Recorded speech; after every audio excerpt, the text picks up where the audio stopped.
People think their personalities, motivation, discipline, and confidence come only from within. Like if they could just get it together mentally, everything would fall into place. But the truth is, something else is shaping you long before motivation or discipline ever enter the picture. Your environment is working on you every day, quietly, consistently, and often without your awareness. It influences what feels normal, what feels difficult, and what feels inevitable. And whether you intend it or not, it's shaping who you become just as much as the choices you consciously make. Your environment can support your peace or sabotage it. It can lift you up or gradually pull you down. And if you are trying to improve your life without improving your environment, you are basically trying to build a house in a windstorm and wondering why the walls won't stay up. Here are 9 points about why environment matters so much, how it quietly trains your brain and nervous system, and how to make small changes that create a big shift in your daily life. Number 1, your environment affects you even when you are not paying attention. Your brain is constantly scanning the space around you. A messy room registers as unfinished business. A chaotic household registers as unpredictability. Loud, volatile surroundings keep your nervous system tense. A cluttered desk makes focus harder. Negative people change your emotional weather. You don't have to consciously think about these things for them to affect you. Your body responds first. Your mind catches up later. A clean, calm space doesn't magically fix your problems, but it makes your life easier to live in. A chaotic space doesn't ruin your life, but it makes everything harder. Your environment amplifies your emotional state. If you are already stressed, chaos adds friction. If you are already tired, clutter feels heavier. And when you change the environment, you often change the feeling before you change anything else. This is because your brain is a prediction machine. It is always scanning for signals that tell it whether you're safe, whether you're behind, and what you might need to deal with next. When your space is messy or unpredictable, your brain reads it as unresolved. Even if you're trying to relax, part of you stays alert. That's why clutter feels loud. It's not just visual, it's cognitive. It creates micro-stress. Your nervous system doesn't care that you are used to it. It still registers it. And the more stressed you already are, the more amplified the impact becomes. This is also why cleaning can feel like an emotional reset. You didn't fix your whole life. You just remove signals of threat and unfinished business. Your body feels it before your mind can explain it. Number 2, your environment shapes your mood, motivation, and mental health. What you see every day becomes your baseline. If your environment is chaotic, you become reactive. If your environment is calm, you become more grounded. This isn't mystical, it's cause and effect. A messy space tends to create low motivation, brain fog, distraction, stress, shame, and procrastination. A tidy space tends to create clarity, readiness, calm, confidence, and intention. You don't need perfection, you need order. Order supports you, chaos drains you. And once you understand that, cleaning stops being about morality and starts being about mental health. Motivation is often less about willpower and more about friction. If your environment makes everything harder, your brain chooses the path of least resistance, not because you're lazy, but because your system is conserving energy. Psychologists call this cognitive load. The more your brain has to track, manage, and remember, the less bandwidth you have for intentional choices. A space that's disorganized creates mental open loops, and those loops quietly drain you all day. Order doesn't make you superior, it makes you supported. It reduces decisions, reduces stress, and makes follow-through easier.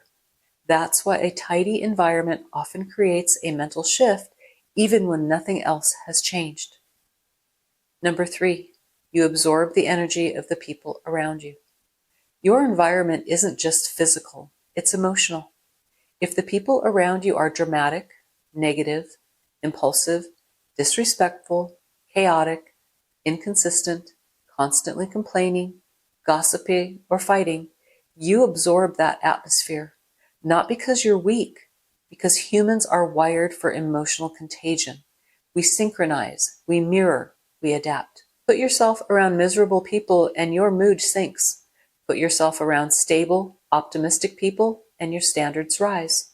You become what you are around over time, whether you intend to or not.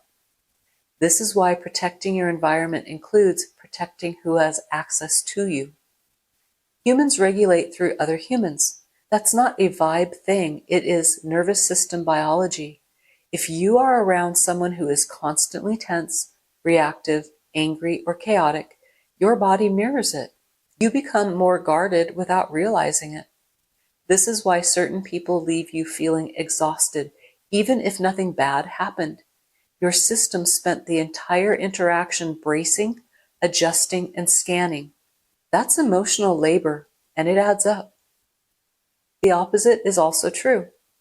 Calm, stable people create a kind of emotional permission. You don't have to perform.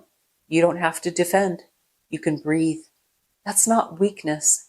That is what safety feels like. Number 4, your environment shapes your standards. Standards are contagious too.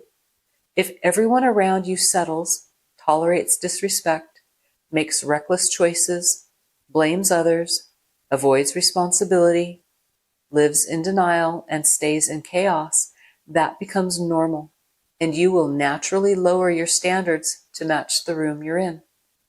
But if the people around you work on themselves, take responsibility, think ahead, maintain their space, protect their peace, practice boundaries, respect their time, and make intentional choices, your standards rise effortlessly. Your environment either elevates you or erodes you. There is no neutral. Standards are like temperature. You don't notice them until you change rooms. If everyone around you normalizes drama, excuses, and chaos, you start to believe that's just how life is. And once chaos feels normal, peace can feel unfamiliar, even suspicious. And that's why people end up leaving stable situations, because stability feels boring when what they're actually feeling is withdrawal from chaos. When you move into healthier rooms, healthier friendships, healthier routines, healthier expectations, your standards rise without you forcing it. You stop tolerating what you used to tolerate because it no longer matches the environment you're living in. Number 5, you can't out-discipline a destructive environment. You can be doing all the right things, learning, trying, improving, healing, growing, and still feel like you're sliding backwards if your environment contradicts your efforts. Trying to study in chaos makes focus harder. Trying to stay calm around volatile people keeps you tense. Trying to save money around impulsive spenders makes you cave. Trying to stay peaceful around constant drama pulls you in. Trying to make better choices while surrounded by reckless choices makes you drift. That doesn't mean you're weak. It means environment influences behavior. This is why just try harder isn't always a solution. Sometimes the solution is stop practicing growth in a space that trains dysfunction. Discipline is not infinite. It is a resource. And if your environment constantly demands self-control, you will burn out. This is why people can be strong in one area and still struggle in others. They are spending all their willpower just surviving the environment. It's like trying to save money while living inside a casino. Eventually the house wins, not because you're weak, but because the conditions are designed to pull you off track. The smart move isn't to demand heroic self-control forever. The smart move is to reduce exposure, reduce temptation, reduce chaos, build a space where the default supports you instead of testing you. Number 6, match your environment to the life you're building. Ask yourself a simple question. Does my environment support my goals or sabotage them. If you want peace, your space needs to be calmer. If you want discipline, your space needs to be more ordered. If you want self-respect, your space needs to reflect care. If you want focus, your space needs to reduce distractions. If you want emotional safety, your circle needs to be more stable. You don't need a fancy house. You need a structured one, a respectful one, a calmer one. Create conditions that support the best version of you, not the version of you that is always scrambling. A simple way to think about this is make the right choice easier and the wrong choice harder. If you want to read more, put the book where your hand naturally reaches.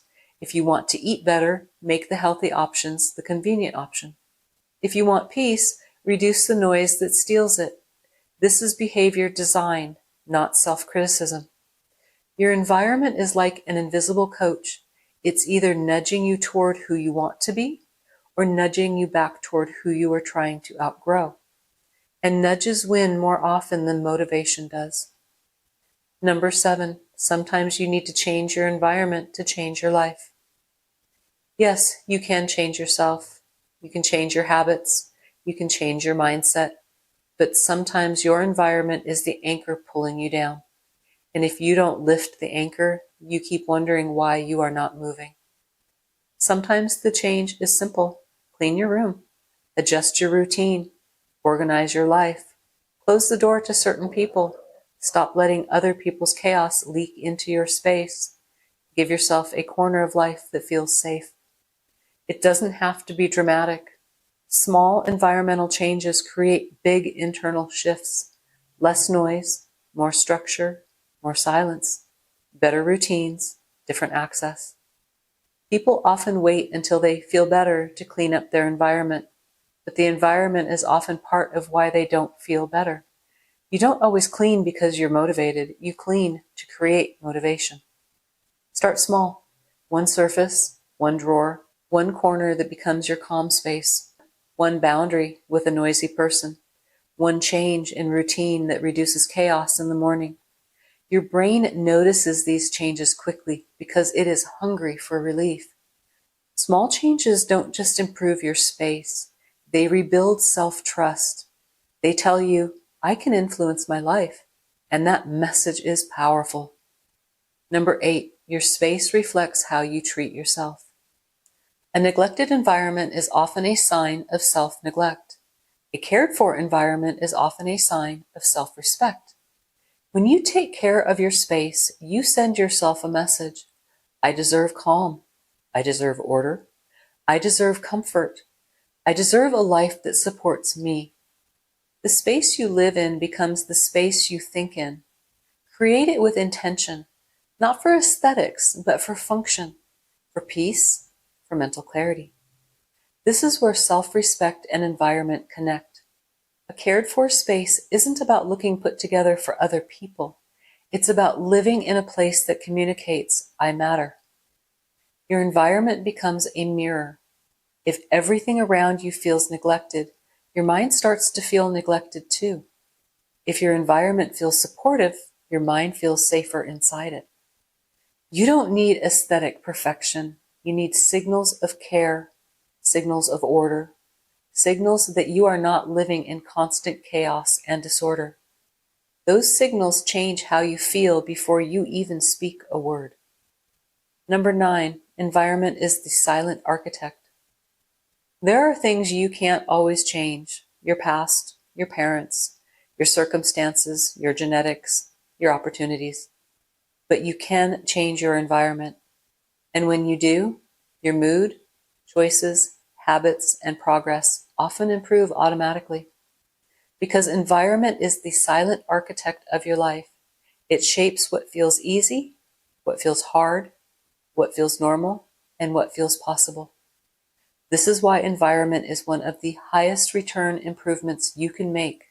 It's not just cleaning, it's changing what your brain experiences all day. When the inputs become calmer, your outputs become calmer. You make better decisions with less effort. You recover faster. You feel less reactive. You have more space to think. That is why it often feels like progress speeds up once the environment supports you. This isn't about changing who you are. It's about removing what constantly pulls your attention away from the life you're trying to build. When your environment stops competing with you, your focus naturally returns to the changes that actually matter. If you've been trying to change your life and it feels harder than it should, don't just look inward, look around you.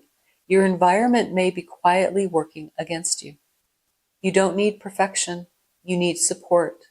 You need conditions that make better choices easier, not harder.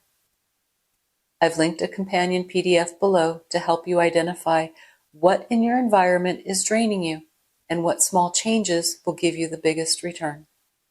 I will see you in the next one.